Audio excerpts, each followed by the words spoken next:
Friends, എല്ലാവർക്കും നമസ്കാരം. നിങ്ങളേവരും കാത്തിരിക്കുന്ന ഗൗതമിന്റെയും നന്ദയുടെയും നാളത്തെ വിശേഷത്തിലേക്ക് എല്ലാ കൂട്ടുകാർക്കും സ്വാഗതം. എല്ലാവർക്കും നല്ലൊരു ദിവസം ആശംസിച്ചുകൊണ്ട് തന്നെ നമുക്ക് നാളത്തെ വിശേഷത്തിലേക്ക് കടന്നാലോ. അപ്പൊ അതിനു മുമ്പായിട്ട് ആരെങ്കിലും ഈ ചാനൽ ആദ്യമായിട്ട് കാണുന്നുണ്ടെങ്കിൽ ഇതുവരെ സബ്സ്ക്രൈബ് ചെയ്ത് വെച്ചിട്ടില്ലെങ്കിൽ തീർച്ചയായിട്ടും ഒന്ന് സബ്സ്ക്രൈബ് ചെയ്ത് വെച്ച് നമ്മളെ സപ്പോർട്ട് ചെയ്യുക. അതിനോടൊപ്പം നിങ്ങൾക്ക് വീഡിയോ ഇഷ്ടപ്പെടുകയാണെങ്കിൽ തീർച്ചയായിട്ടും നിങ്ങൾ പോകുന്നതിന് മുമ്പായിട്ട് തന്നെ ഒരു ലൈക്ക് അടിച്ചിട്ട് പോകാവുള്ളേ. അപ്പൊ നമുക്ക് നേരെ നാളത്തെ വിശേഷത്തിലേക്ക് തന്നെ കടക്കാം. അപ്പൊ ചെറിയൊരു പ്രമോയൊക്കെ കിട്ടിയിട്ടുണ്ട്.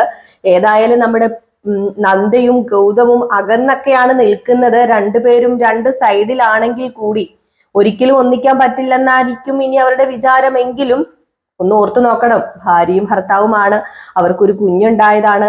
ഒരു കുഞ്ഞല്ല, രണ്ട് കുഞ്ഞാണ്. പക്ഷെ ഒരു കുഞ്ഞുണ്ടായെന്നേ എല്ലാവർക്കും അറിയത്തുള്ളൂ. അപ്പൊ അതുകൊണ്ട് തന്നെ ആ ഒരു ബന്ധം ഒരിക്കലും മുറിച്ചു മാറ്റാൻ കഴിയില്ല.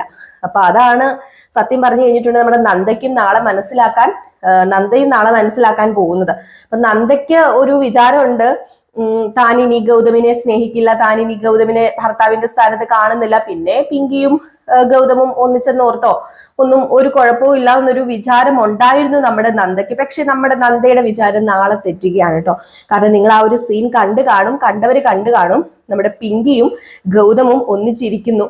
നമ്മുടെ ഗൗതമാണെങ്കിൽ പിങ്കി ആശ്വസിപ്പിക്കുന്നു, താങ്ക്സ് പറയുന്നു. തനിക്ക് വേണ്ടി നന്ദയുടെ മുമ്പിൽ ചെന്ന് കൈ നീട്ടി, അല്ലെങ്കിൽ നന്ദയുടെ മുമ്പിൽ ചെന്ന് തല കുനിച്ചിട്ട് തന്റെ കുഞ്ഞിന് വേണ്ടി ആ ഒരു എന്താ പറയുക, നന്ദേനെ കൂട്ടിക്കൊണ്ടു വന്നല്ലോ. അതിന്റെ കാരണം നമ്മുടെ പിങ്കി തന്നെയാണ്. അപ്പം പിങ്കിയോടല്ലാതെ ആരോടാണ് ഗൗതം നന്ദി പറയേണ്ടത്?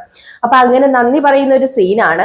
പക്ഷെ ആ സീൻ നമ്മുടെ നന്ദ കാണുമ്പോൾ നന്ദയുടെ ചങ്ക് തകർന്നു പോവുകയാണ്. അപ്പൊ ഇതേ അവസ്ഥ തന്നെയാണ് നിർമ്മലിന്റെ കൂടെ നമ്മുടെ നന്ദ ബൈക്കിൽ കയറി പോയപ്പോഴും. അതുപോലെ ഇന്ന് കണ്ടില്ലേ, ഇന്ന് അവർ ഒരുമിച്ച് നിന്ന് ഫോണിലൊക്കെ ഇങ്ങനെ ഒന്നിച്ച് നിന്ന് അവരിങ്ങനെ ഓരോ കാര്യം പറഞ്ഞപ്പോഴത്തേക്കും നമ്മുടെ ഗൗതമിന്റെയും ചങ്ക് തകരുകയാണ്. അപ്പൊ അവർക്ക് രണ്ടുപേർക്കും തമ്മിൽ ഇതുവരെ അങ്ങോട്ടും ഇങ്ങോട്ടും എന്താ പറയാ, ആ ഒരു പിരിയുക എന്ന് പറയുന്നത് അതത്രയ്ക്ക് നിസ്സാര കാര്യമല്ലല്ലോ. അപ്പം അതങ്ങോട്ട് സാധിച്ചിട്ടില്ല മനസ്സുകൊണ്ട്. അപ്പൊ അതൊക്കെ ആട്ടോ നമ്മൾ നാളെ കാണാൻ പോകുന്നത്. അപ്പൊ ഇതിനിടയിൽ നിങ്ങൾക്ക് ഒരുപാട് പേര് പറയുന്നുണ്ട്, ഗൗതമിനെ ചീത്ത വിളിക്കുന്നുണ്ട്, പിങ്കീനെ ചീത്ത വിളിക്കുന്നുണ്ട്. ഇതെന്താ ഗൗതം ഇങ്ങനെ? ഗൗതം അല്ലെങ്കിലും ഇങ്ങനെയാണ്, അവൻ കോഴിയാണ്, അവൻ മാടയാണ്, അവൻ എന്തിനാണ് എപ്പോഴും പിങ്കിയുടെ പുറകെ മണപ്പിച്ച് നടക്കുന്നതെന്നൊക്കെ കഥയാണ്. കഥയിൽ ചോദ്യമില്ല. അപ്പൊ അതുകൊണ്ട് തന്നെ നമുക്ക് കൂടുതൽ കിഴിഞ്ഞങ്ങോട്ട് അന്വേഷിക്കേണ്ട കാര്യമില്ലല്ലോ. നമ്മളെല്ലാം ഇത് ആസ്വദിക്കാൻ വേണ്ടി കാണുന്നതല്ലേ. അപ്പൊ അതിൻ്റെതായ രീതിയിൽ എല്ലാവരും എടുക്കാട്ടോ. അപ്പൊ അങ്ങനെ നമ്മുടെ നന്ദ കുട്ടിയെ ചികിത്സിക്കാൻ പോവുകയാണ്. അപ്പൊ നന്ദയാണെങ്കിൽ ആദ്യം നമ്മുടെ മോഹിനിയോടാണ് പ്രതികരിക്കാൻ പോകുന്നത്. അപ്പൊ മോഹിനി ഇന്ന് അവസാനമായിട്ട് പറഞ്ഞ കുറച്ച് കാര്യമുണ്ടല്ലോ, ഇന്ത്യവരം തറവാട്ടിലേക്ക് നന്ദയെ കയറ്റാൻ പാടില്ല. അങ്ങനെ ഇന്ത്യവരം തറവാട്ടിൽ നന്ദയെ കയറ്റുകയാണെങ്കിൽ ഇനി അവിടെ വേറെ ചില പ്രശ്നങ്ങളൊക്കെ ഉണ്ടാകും.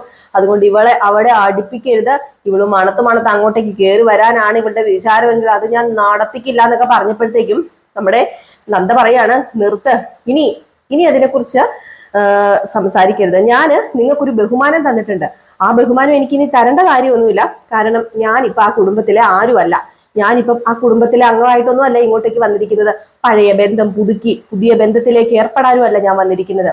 ഞാനൊരു കാര്യം പറയാം, ഞാൻ ഇവരൊരു ഡോക്ടറായിട്ട് എന്റെ പേഷ്യന്റിനെ ചികിത്സിക്കാൻ വേണ്ടി വന്നതാണ്. അപ്പൊ അതുകൊണ്ട് തന്നെ എന്നെ ശല്യം ചെയ്യുന്ന ഇങ്ങനത്തെ രീതിയിലുള്ള സംസാരങ്ങൾ അത് ഉണ്ടാകാൻ പാടില്ല എന്ന് പറയുമ്പോഴത്തേക്കും പിങ്കിയും പറയാണ്, എന്തിനാ ഇങ്ങനെ ഞങ്ങളെ ശല്യം ചെയ്യാനായിട്ട് മോഹിനിയമ്മ ഇങ്ങോട്ടേക്ക് വന്നത്? ദയവ് ചെയ്ത് ഇവിടെ നിന്ന് പോകാമോ? ഞങ്ങളുടെ കുഞ്ഞിനെ എങ്ങനെയെങ്കിലും ഒന്ന് ചികിത്സിച്ചോട്ടെ. ഈ നിൽക്കുന്ന നന്ദയെ പഴയ നന്ദയായിട്ടല്ല ഞങ്ങളും കാണുന്നത്. ഈ നിൽക്കുന്ന നന്ദ എന്റെ കുട്ടിയെ ചികിത്സിക്കുന്ന ഡോക്ടറായിപ്പം ആ ഒരു ബഹുമാനവും ഞാൻ കൊടുക്കുന്നുണ്ട്. അതുകൊണ്ട് നന്ദയോട് സംസാരിക്കുന്നതിന് മുമ്പ് നിങ്ങൾ ആലോചിക്കണം. അതുമാത്രം എനിക്ക് പറയാനുള്ളൂ. ഞാനാണ് നന്ദ ഇങ്ങോട്ട് കൂട്ടിക്കൊണ്ട് വന്നത്. അവൾക്ക് കൊടുക്കേണ്ട ബഹുമാനം ഞാൻ കൊടുക്കുന്നത് പോലെ തന്നെ ഒരു ഡോക്ടറിന് ഏതൊക്കെ രീതിയിൽ ബഹുമാനം കൊടുക്കാമോ ആ ബഹുമാനം കൊടുത്തില്ലെങ്കിൽ എന്റെ സ്വഭാവം മാറും എന്ന് പറഞ്ഞ് നമ്മുടെ പിങ്കി അങ്ങോട്ട് ഉറഞ്ഞു തുള്ളുക. അപ്പോഴേക്കും നമ്മുടെ മോഹിനി പറയാണ്, എനിക്കൊന്നും അറിയേണ്ട കാര്യമില്ല പിങ്കി, നിനക്ക് തന്നെയാ കുഴി വെട്ടുന്നത്, നീ അത് ഓർത്തോ എന്ന് പറഞ്ഞാണ് മോഹിനി അവിടെ നിന്ന് പോകുന്നത്. ഇത് കഴിയുമ്പോഴത്തേക്കും നമ്മുടെ നന്ദ, ഞാൻ ഏതായാലും ഇപ്പം നന്ദുവിനെ ചികിത്സിക്കുന്ന ഡോക്ടറെ ഒന്ന് കണ്ട് സംസാരിക്കട്ടെ എന്ന് പറഞ്ഞ് അങ്ങോട്ട് പോവുകയാണ്. അങ്ങനെ പോയി കഴിഞ്ഞപ്പോഴത്തേക്കുമാണ് നമ്മുടെ പിങ്കി വെളിയിലിരിക്കുന്നു. അപ്പോഴേക്കും ഗൗതം അങ്ങോട്ടേക്ക് ചെല്ലുകയാണ്. എന്നിട്ട് നമ്മുടെ പിങ്കിയോട് പറയുകയാണ്, എനിക്ക് എത്ര നന്ദി പറഞ്ഞാൽ തീരുന്ന അറിയില്ല പിങ്കി, നീ ഇപ്പൊ ഉണ്ടല്ലോ, സത്യം പറഞ്ഞു കഴിഞ്ഞിട്ടുണ്ടെങ്കിൽ എനിക്ക് ദൈവത്തിന്റെ സ്ഥാനത്താണ്. ഞാൻ നന്ദയെ ആ ഒരു രീതിക്കല്ല കാണുന്നത്. കാരണം നന്ദയാണ് നമ്മുടെ കുട്ടിയെ ചികിത്സിച്ച് ഭേദമാക്കുന്നത് എങ്കിൽ പോലും നീ ഇതിന് സമ്മതിച്ചില്ലായിരുന്നെങ്കിൽ, നീ പോയി നന്ദയെ വിളിച്ചില്ലായിരുന്നെങ്കിൽ ഒരിക്കലും നന്ദ ഇവിടെ വരികയോ നമ്മുടെ കുട്ടിയെ ചികിത്സിക്കാൻ തയ്യാറാവുകയോ ചെയ്യില്ലായിരുന്നു. നിന്റെ ഈ മനസ്സുണ്ടല്ലോ, നിന്റെ ഈ അമ്മ മനസ്സ്, ആ മനസ്സ് കാണാതിരിക്കാൻ എനിക്ക് കഴിയില്ല. 1000 നന്ദിയുണ്ട്. ഞാൻ ഒരിക്കലും നിന്നെ കൈവിടില്ല എന്ന് പറഞ്ഞ് നമ്മുടെ പിങ്കിയെ ചേർത്ത് പിടിക്കുന്ന ഒരു രംഗം, ആ ഒരു കാഴ്ചയും കണ്ടുകൊണ്ടാണ് നമ്മുടെ നന്ദ വരുന്നത്. ചങ്ക് തകർന്നു പോവുകയാണ് നമ്മുടെ നന്ദയുടെ. ഒരു നോക്ക് മാത്രമാണ് നമ്മുടെ നന്ദ അവിടെ നിന്ന് നോക്കിയത്. നന്ദ പിന്നെ നേരെ പോകുന്നത് നമ്മുടെ നന്ദുവിന്റെ റൂമിലേക്ക് തന്നെയാണ്. അങ്ങനെ നന്ദുവിന്റെ റൂമിലേക്ക് ചെല്ലുന്നു. അപ്പോഴത്തേക്കും പിങ്കിയും അതുപോലെ തന്നെ നമ്മുടെ ഗൗതമും കൂടെ ആ റൂമിലേക്ക് ചെല്ലുകയാണ്. അപ്പോഴേക്കും ചികിത്സിക്കുന്ന കാര്യങ്ങളൊക്കെ നമ്മുടെ നന്ദ ഇങ്ങനെ സംസാരിക്കുന്നു. അപ്പോഴാണ് ഗൗരിമോള് പറയുന്നത്, അമ്മയെ ചികിത്സിക്കാനൊക്കെ വരട്ടെ, ഇനി 2 ദിവസവും കൂടെ കഴിഞ്ഞിട്ട് ചികിത്സിച്ചാൽ മതി, ഇപ്പം ട്രീറ്റ്മെന്റ് ഒന്നും തുടങ്ങണ്ട. ഞാനും എൻ്റെ നന്ദുവും കൂടെ ഒന്ന് നന്നായിട്ടൊന്ന് കളിച്ചു പോലും തുടങ്ങിയില്ലല്ലോ, ഞങ്ങളൊന്ന് കളിച്ചോട്ടെ ഇതിലേക്കൂടെയൊക്കെ, എന്നിട്ട് പോരെ, ഞങ്ങൾക്ക് ഒരുപാട് കാര്യങ്ങളൊക്കെ പറയാനുണ്ട് എന്നൊക്കെ ഇങ്ങനെ പറയാം. ഇതൊക്കെ കേൾക്കുമ്പോഴത്തേക്കാണ് നമ്മുടെ നന്ദ പറയുന്നത്, ഗൗരി ദേ ഞാനൊരു കാര്യം പറഞ്ഞേക്കാം, നിന്റെ ഫ്രണ്ടൊക്കെയാണ് നന്ദു, പക്ഷേ അതിനുപരി എൻ്റെ പേഷ്യന്റാ നന്ദു, അതുകൊണ്ട് തന്നെ ഞാൻ പറയുന്നത് മര്യാദയ്ക്ക് അനുസരിച്ചോണം. അപ്പൊ നമ്മുടെ ഗൗരി മോള് പറയണം, അയ്യോ ശരിയേ, ഉത്തരവേ, ഞാൻ ഡോക്ടർ പറയുന്നത് അനുസരിച്ചോളാമേ എന്നിങ്ങനെ പറഞ്ഞു. അപ്പൊ ഇത് കേട്ടിട്ട് നന്ദുമോ ഭയങ്കര ചിരി കേട്ടോ.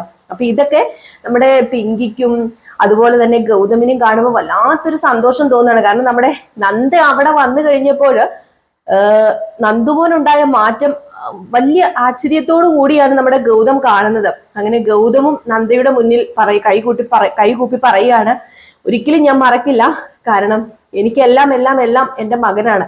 അപ്പോഴത്തേക്ക് നമ്മുടെ നന്ദയ്ക്ക് ഒരു ചെറിയൊരു എന്താ പറയുക, ഒരു സ്വാർത്ഥതയൊക്കെ തോന്നുന്നുണ്ട്. കാരണം തൻ്റെ കുട്ടി, അതായത് തൻ്റെ കുട്ടി ഗൗതമിന്റെ കുട്ടി തന്നെയാണല്ലോ. അപ്പം ആ കുട്ടിക്ക് കിട്ടാത്ത ഒരു പരിഗണനയാണ് ഈ കുട്ടിക്ക് കിട്ടുന്നത്. പക്ഷെ അങ്ങനെ ഒരു ഡോക്ടർക്ക് ചിന്തിക്കാനും പറ്റില്ല.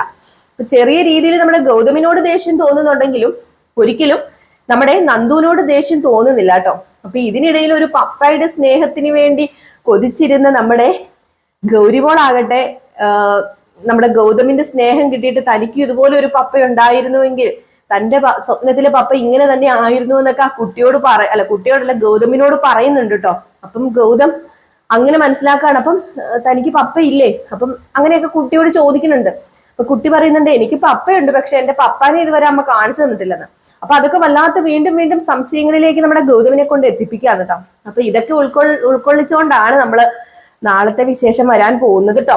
അപ്പൊ എല്ലാവരും മിസ് ചെയ്ത് കളയാതെ കാണുക. നമ്മൾ രാവിലെ തന്നെ ഒരു 9 മണിയോട് കൂടി ഫുൾ വിശേഷവുമായിട്ട് വരുന്നതായിരിക്കും കേട്ടോ. അപ്പൊ എന്നും നമ്മൾ ഫുൾ വിശേഷം ഇടുന്നുണ്ട്, അതിനോടൊപ്പം തന്നെ നമ്മൾ പ്രമോ വിശേഷം ഇടുന്നുണ്ട്. അപ്പൊ എന്നും രാവിലെ തന്നെ നമ്മൾ ഫുൾ വിശേഷം അപ്ലോഡ് ചെയ്യുന്നതായിരിക്കും. പിന്നെ ഈ ചാനൽ മാത്രമല്ല നമുക്കുള്ളത്, ഇങ്ങനെ എന്നെ അറിയാത്തവരോട് പറയുകയാണ്, ആദ്യമായിട്ട് കാണുന്നവരോട് പറയുകയാണ്, വേറെ 2 ചാനലും കൂടി നമുക്കുണ്ട്. അപ്പൊ അതുകൊണ്ട് ആ ചാനലിൽ നമ്മുടെ നയനുടെയും ആദർശിന്റെയും കഥയും അതുപോലെ തന്നെ രേവതിയുടെയും സച്ചിയുടെയും കഥയും ഒക്കെ ചെയ്യുന്നുണ്ട്. അപ്പൊ ആ ചാനലിൽ ലിങ്ക് ആവശ്യമുള്ളവർ പറഞ്ഞാൽ മതി, അല്ലെങ്കിൽ പേരാവശ്യമുള്ളവർ പറഞ്ഞാൽ മതി, ഞാൻ കമന്റ് ബോക്സിൽ ഇട്ട് തരാം കേട്ടോ. അപ്പൊ നിങ്ങളുടെ സ്നേഹത്തിനും സപ്പോർട്ടിനും ഒക്കെ ഒരുപാട് നന്ദിയുണ്ട്. നാളത്തെ കഥ വിശദമായിട്ട് ഫുൾ വിശേഷവുമായിട്ട് നാളെ രാവിലെ വരാട്ടോ. അപ്പൊ എല്ലാവരും കാത്തിരിക്കും. ഇവിടെ ഭയങ്കര ഇടിയും മഴയൊക്കെ ഉണ്ട് ഇന്ന്. അപ്പൊ അതുകൊണ്ട് ശബ്ദത്തിന് എന്തെങ്കിലുമൊക്കെ പ്രശ്നം ഉണ്ടെങ്കിൽ എല്ലാവരും ഒന്ന് ക്ഷമിച്ചേക്കണം. കുറെ മാസങ്ങൾ കൂടിയാണ് സത്യം പറഞ്ഞ് ഞങ്ങൾക്ക് ഇവിടെ ഇത്രയും നല്ലൊരു മഴ കിട്ടിയിരിക്കുന്നത്. അതായത് ഈ പൊടിയും ഒക്കെ ആയിട്ട് ചൂടും ഒക്കെ ആയിട്ട് ഇരിക്കുമ്പോൾ സത്യം പറഞ്ഞിട്ടുണ്ടെങ്കിൽ ഇങ്ങനെ നമുക്ക് കിട്ടുന്ന വേനൽ മഴ ഒരു ആശ്വാസമാണ്. എന്തായാലും ഓക്കെ, ഞാൻ പോവാട്ടോ. അപ്പൊ അടുത്ത വീഡിയോ ആയിട്ട് വരാം. അതുവരെ എല്ലാവർക്കും ബൈ ബൈ.